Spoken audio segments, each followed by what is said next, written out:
Hey guys, welcome back to my channel. You guys, let's make puff together.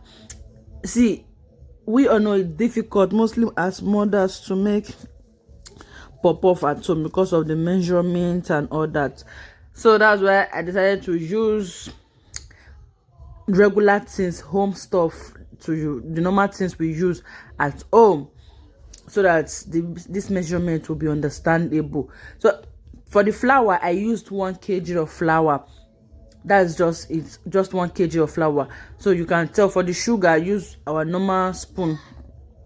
For the sugar, I use normal eating spoon, so I use 9 of it. So you can just adjust the sugar to your taste, or you want it more. So I added yeast. I use the same spoon as to measure my yeast, so that it will be very easy for people that are not professional bakers. Yes, that's the word. People that are not professional bakers.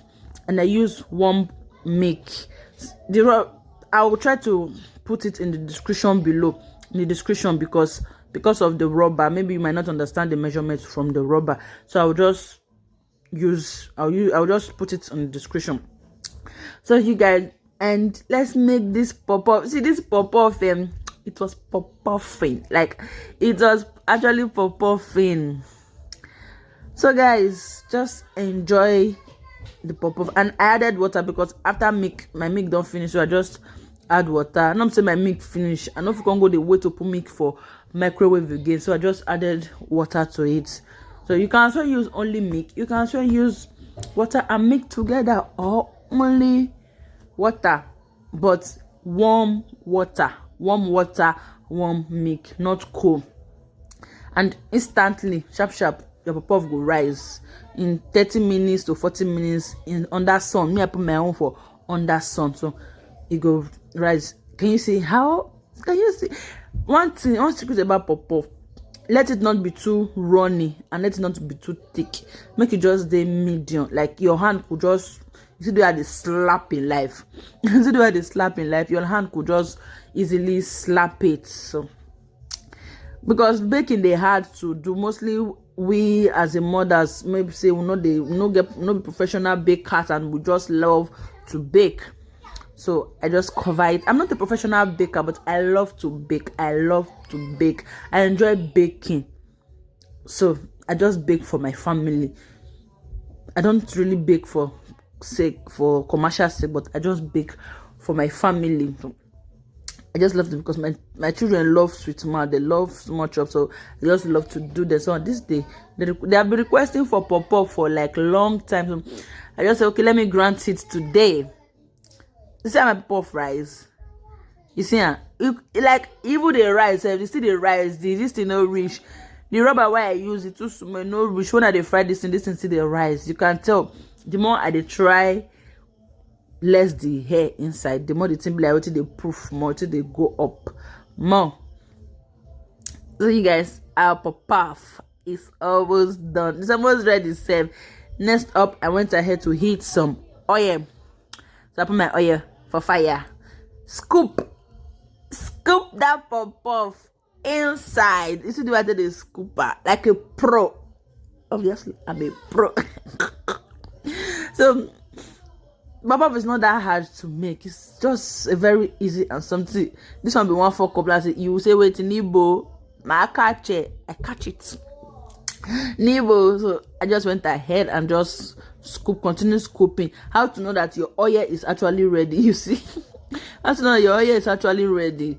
You just put one. The moment you put puff inside, within seconds, you don't flip back up on top of the oil.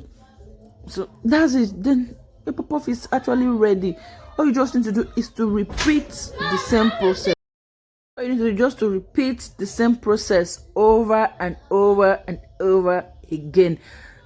Fry your puff on a low heat. Yeah, low heat. Become low heat. If you put them for medium or high heat, it go only burn for the body, but the inside dough no go done. So fry your puff on a low heat. You guys, just fry your puff on a low. You don't mind this my ear voice over shower, but manage it.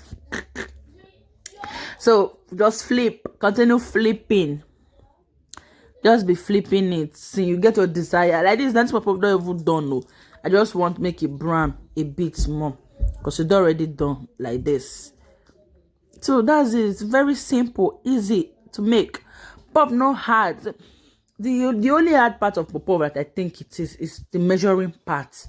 Yes, because mostly people like us that don't bake for selling, that are not a professional baker, we don't use measurement. And one thing I've noticed about measuring cups, they are not the same. You might watch one video now, they will tell you that use this measuring cup, and the cup you have, it will not match that measuring thing. I don't know if you get what I'm saying. If you use this cup now, if you use your cup and the measuring cup they use on the video or in the tutorial video, it will not match your own, because all cups are actually different.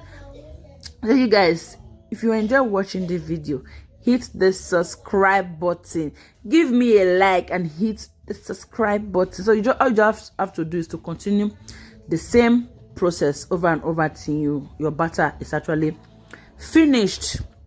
So that's why I decided to use house stuff, house utensils, my kitchen spoons and cup, to just so that you can actually get the accurate measurement. You don't have to stress yourself for it.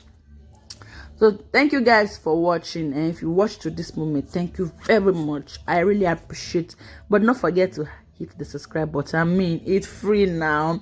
It's free, my people. Hit the subscribe button for me, please. Now free. They're not gonna come shingbai for your account too. Shingbai not gonna come for your account to my sister, my brother. Just hit that subscribe button for me. It's free. It's anyways. Don't mind me. Don't mind that joke. So you guys, I say make I open the puff for you. May you say it's done reach inside. It don't really need to be black or brown, but see, it done. Like it done.